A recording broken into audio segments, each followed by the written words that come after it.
Sa atin namang good news, Batang Rosaleño, pinarangalan ng Golden Cup Award sa Math Olympiad Midyear Awards Ceremony.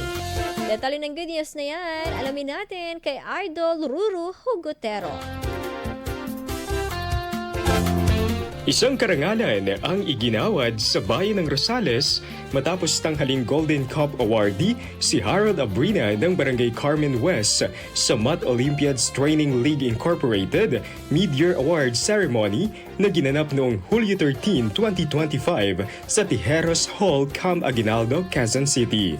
Ang prestihiyosong Golden Cup Award ay ibinibigay lamang sa mga piling estudyanteng nakapag-uwi ng 4 na gintong medalya mula sa iba't ibang international mathematical competition. Kabilang dito ang Thailand International Mathematical Olympiad, Guangdong Hong Kong Macau Greater Bay Area Mathematical Olympiad, Philippine International Mathematical Olympiad at Hong Kong International Mathematical Olympiad. Si Harold ay isa sa natatanging kabataang Pilipino na nagpamalas ng pambihirang husay sa larangan ng matematika sa pandaigdigang entablado na isang tunay na huwaran ng talino, tiyaga at determinasyon.